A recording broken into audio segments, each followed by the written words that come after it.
할렐루야, 좋은 아침입니다. 오늘은 시편 137편 1절에서부터 9절까지의 말씀을 통해서 우리의 슬픔도 예배로 받으시는 하나님이라는 제목으로 함께 은혜의 말씀 나누기를 원합니다.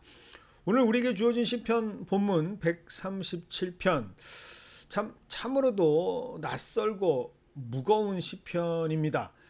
그 이유는 오늘 시편 어디에서도 승리, 기쁨, 감사, 소망의 외침과 같은 어떤 긍정적이고 창조적인 이미지는 그 어디에서도 보이지 않고 있기 때문이죠.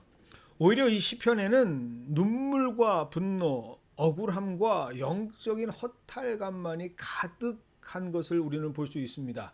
그래서 어떤 분들은 이 시편을 읽으시면서 굉장히 당황해 하시죠. 어떻게 이런 감정의 열거만으로 시편이라 기록될 수 있는가? 어떻게 이렇게 슬프고 화난 표현들만 가득한데 이것이 하나님을 노래하는 시편이 될 수 있다는 것인가 의아해 하시는 분들이 있습니다. 그런데 말입니다. 사실 오늘 우리 이 시편은 그래서 오히려 아주 중요한 성경의 원리를 우리는 진리를 이 시편을 통해서 깨달을 수 있게 되는 것이죠. 그것은 바로 하나님께서는 우리의 슬픔도 예배로 받으신다라는 것을 우리에게 보여주고 있기 때문에 그렇습니다. 오늘 본문은 이렇게 시작합니다. 우리가 바벨론의 여러 강변 거기에 앉아서 시온을 기억하며 울었도다. 여기에는 아무런 미화의 내용이 없습니다. 지금 바벨론 포로로 끌려온 유대인들은 자신의 상황이나 처지를 있는 그대로 내어놓습니다. 이들은 절대로 괜찮은 척하지 않았고 믿음 좋은 척하지 않습니다. 강한 척하지도 않죠. 그저 울었다라고만 기록하고 있습니다. 그런데 그 울었다라는 어쩌면 그 나약해 보이는 정말 아무것도 아닌 것 같은 모습을 하나님께서는 있는 그대로 솔직한 그들의 고백이라고 기록하게 하시면서 그것을 진정한 그들의 예배로 받아주십니다. 이것이 바로 은혜죠. 언제부터인지 믿는 자들은 항상 하나님께서 함께 하시는 모습은 좀 강한 모습이라고 생각하는 것 같습니다. 아프면 안 되고 슬프면 안 되고 눈물 흘리는 모습, 이런 나약한 모습은 심지어 믿음 없는 모습인 것처럼 평가받았던 시대가 있었습니다. 하지만 뇌과학이나 우리의 마음을 공부하는 심리학에서는 슬프다면 눈물이 나는 것은 당연한 것이고 이러한 너무나 자연스러운 모습들은 오히려 그 누구도 아닌 창조주 되시는 우리 하나님께서 만드신 원리 그대로 고백하는 너무나도 솔직한 몸의 고백이라고 말합니다. 즉 하나님께서는 오늘 시편 137편을 통해서 이렇게 무너져버린 것과 같은 인간의 솔직한 모습을 기도의 언어로 삼아 주신다라는 사실을 우리는 그래서 깨닫게 됩니다. 그래서 시편 137편을 저는 슬픔의 합법화로 허락해 주시는 하나님의 시편이라고 생각을 합니다. 즉 우리는 언제라도 우리의 아버지 되시는 하나님 앞에서 펑펑 울 수 있는 아이가 될 때 하나님은 그것을 기도로, 그것을 예배로 삼아 주신다라는 사실이죠. 진짜 신앙은 우리의 솔직한 감정을 숨기지 않는 것입니다. 진짜 신앙은 오히려 하나님 앞에 있는 그대로의 우리의 모습을 자연스럽게 드러내는 것이 더 건강한 신앙이죠. 언제부터인지는 모르겠지만 특별히 한국의 성도들, 그중에서 남자 성도들은 참 이러한 하나님의 말씀 성경을 오해하시는 것 같습니다. 신앙이 좋다는 것을 한국 문화가 만들었던 인위적인 전형적인 남성상 매스큘한 컬처의 모습으로 착각하게 만들어 놓은 것 같습니다. 그래서 신앙이 좋은 어떤 장로님들이나 안수 집사님들 또 남자 집사님들을 보면 늘 밝은 모습, 흔들리지 않는 모습, 항상 건강하고 강한 모습을 유지하려 하시는 것 같습니다. 목회자들도 별반 다를 바가 없죠. 하지만 성경을 보면 절대로 그렇지 않습니다. 다윗도 그렇고 예레미야도 눈물의 선지자, 계속해서 눈물로 함께했고 욥은 고통이 있을 때 절규했고 엘리야도 무너졌으며 심지어 예수님조차 겟세마네 그 언덕에서 눈물로 기도하셨죠. 그러므로 성경이 말하는 참된 신앙이란 무엇인가? 아픈데도 아프지 않은 것처럼 참는 모습, 그런 것이 진정 멋진 신앙이 아니고 그 아픈 마음을 가지고 기꺼이 하나님 앞에서 표현하고 때로는 울면서 절규도 하고 솔직한 자신의 모습, 감정을 다 드러내는 것이 진짜 참된 신앙이다라고 성경은 말합니다. 오늘 137편 시편 기자는 그래서 건강한 신앙의 사람이자 진짜 기도자요 참 예배자였던 것이죠. 그는 분노를 숨기지 않습니다. 억울함도 감추지 않죠. 낮아질 대로 낮아진 영적 좌절감 역시 있는 그대로 하나님 앞에 가져갑니다.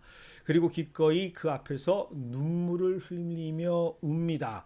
하나님은 오늘 이러한 그의 모습을 그래서 시편으로 받아주시고 있는 것이죠. 그래서 점점 오늘 본문의 시편은 그 좌절과 수모, 처절한 절망과 비련의 아픔을 감추지 않고 그대로 보여주고 있습니다. 그것이 바로 3절입니다. 이는 우리를 사로잡은 자가 거기서 우리에게 노래를 청하며 우리를 황폐하게 한 자가 기쁨을 청하고 자기들을 위하여 시온의 노래 중 하나를 노래하라 함이로라. 아마도 오늘 본문에서 가장 슬픈 장면이 아닐까 싶습니다. 포로로 끌려간 유대인들은 바벨론 사람들에게 유린당합니다. 여호와 하나님 예배하던 그 시온의 노래 중에서 하나 우리한테 불러보지 그래. 근데 이건 참 단순한 비아냥을 넘어선 일이죠. 완전히 하나님을 조롱하는 겁니다. 아니 그렇게 천지의 주관자라고 얘기하고 모든 세상을 감찰하신다는 여호와 하나님 살아 계시는 하는 거야? 그렇다면 너희들을 지켜줘야 할 텐데 지금 너희들은 그 잘난 하나님께서 지켜주시는데 왜 우리의 포로가 돼 있지? 지금이라도 알아. 한번 불러봐. 구원해줄지? 그렇게 바벨론 사람들은 하나님을 찬양하는 노래를 자신의 유흥거리로 삼으려고 하고 있기 때문에 그렇죠. 그 순간 그 자리에 직접 서 있는 당사자 시편의 기자는 과연 어떤 느낌을 받았을까요? 아마도 엄청난 영적인 허탈감을 느꼈을 겁니다. 그래서 오늘 4절에서 그의 감정을 숨기지 않고 이렇게 고백합니다. 우리가 이방 땅에서 어찌 여호와의 노래를 부를까? 여러분, 이것은 어떤 감정이라 우리는 말할 수 있을까요? 바로 신앙의 실패감이 아닐까라는 생각을 해봅니다. 영적인 수치심이자 설명할 수 없는 무력감과 함께 완전히 무너져 버렸던 그들의 모습이죠. 그런데 중요한 사실은 이러한 그들의 모습을 오늘 시편 기자는 그 어떤 모습으로도 감추지 않고 있다라는 사실입니다. 그는 자신의 솔직한 감정을 숨기지 않고 있는 그대로 하나님 앞에 쏟아내기 시작합니다. 어떻게 이렇게 할 수 있을까? 그것은 바로 오늘 시편의 기자는 분명히 하나님이 어떤 분인지를 알고 있는 자이기 때문입니다. 하나님은 어떤 기도를 받으시고 어떤 예배를 받으시는지 분명히 알고 있는 참 예배자이기 때문이죠. 시편 51편 17절은 이렇게 기록하고 있습니다. 하나님께서 구하시는 제사는 상한 심령이라. 하나님이여 상하고 통회하는 마음을 주께서 멸시하지 아니하시리이다. 이것이 바로 핵심이죠. 오늘 시편의 기자는 분명하게 하나님이 어떤 분인지를 알고 있다라는 증거입니다. 우리 하나님은 상한 심령을 그대로 아버지께 가져오기를 바라시는 분, 진실한 마음을 찾으시는 분이라는 것을 조금도 의심하지 않고 확신했던 하나님의 자녀였기 때문에 그는 이와 같은 고백을 할 수 있었던 것이죠. 이와 같은 고백이 또 신약 성경에도 기록되어 있습니다. 복음서에 기록되어 있죠. 바로 예수님께서 칭찬하셨던 두 랩돈 한 고도란트의 주인공 과부입니다. 세상의 기준으로 본다면 누군가 보기에도 참 너무나 쑥스럽고 창피한 금액 아니겠습니까? 정말 그 정도도 이거 정말 갈 수 있을까 할 정도의 화폐 가치는 아니었던 것 같습니다. 지금 우리가 살고 있는 미국을 기준으로 했을 때 두 랩돈 한 고도란트는 약 1일 하루의 노동시간에 따라 달라질 수는 있겠지만 적게는 50센트, 많게는 2달러 정도의 가치라고 학자들은 말합니다. 하지만 예수님께서는 그 작고 적고 아무것도 아닌 것 같은 그 액수를 가장 큰 예물이라 말씀하셨습니다. 왜일까요? 그 예물은 솔직한 자신의 전부의 고백이었기 때문입니다. 어쩌면 그 가부는 부끄러운 마음으로 사람들의 눈을 피해서 기둥 뒤에 숨어서 헌금을 드렸을지는 모르겠습니다. 나는 이것밖에 못합니다. 나는 너무 초라합니다. 그래서 너무 부족합니다. 라고 했을 수도 있겠죠. 그러나 예수님은 알고 계셨습니다. 그것이 바로 하나님께는 가장 진실한, 가장 멋진 고백이자 예배였다라는 사실을 말입니다. 그래서 오늘 시편 137편은 우리에게 단호하게 알려주고 있습니다. 하나님은 무너진 마음을 받으시는 하나님이다라는 사실을 말이죠. 하나님은 절대로 우리의 무너진 마음을 거절하시는 분이 아닙니다. 이것을 분명히 알고 있었던 시편 137편의 기자는 그래서 슬픔도 분노도 억울함도 눈물도 있는 그대로 하나님 앞에 가져올 수 있었던 것이죠. 그리고 그것을 하나님은 하나님을 향한 노래로 시편이 되게 하십니다. 그런데 정작 우리 인생은 오늘 시편의 기자와는 조금은 다른 것 같습니다. 잘해서 가고 싶겠죠. 보란 듯이 짠 하고 내세울 정도는 아니어도 부끄럽지 않은 모습으로 기도하고 싶고 예배하고 싶고 하나님께 드리고 싶겠죠. 그런데 참 우리의 삶이라는 게 실상 녹록지가 않잖아요. 잘하려고 해도 마음대로 안 되는 게 우리네 인생입니다. 그래서 오히려 우리는 자꾸 숨기게 되죠. 마치 명절에 변변치 않은 모습으로 아파하실 부모님들에게 좀 불효하는 것 같아서 회사 일이 바쁘다고 전화만 드리고 가지 못하는 착한 아들, 착한 딸들처럼 그저 우리는 우리의 아픔을 워락 삼키며 외로워하죠. 하지만 정작 우리 하나님은 그런 우리의 모습을 대견해 하지 않으십니다. 원하지도 않으시죠. 하나님은 솔직한 우리의 모습을 내어놓기를 원하고 계시고 그 눈물을 기꺼이 닦아주시며 위로하시고 훗날 그 눈물이 진주처럼 밝은 보석이 되게 하시는 하나님이시기 때문입니다. 이 사실을 분명하게 아는 자들, 그래서 이러한 삶의 주인공들은 시편 137편을 고통받는 자들의 노래라고 공동체의 기도로 삼습니다.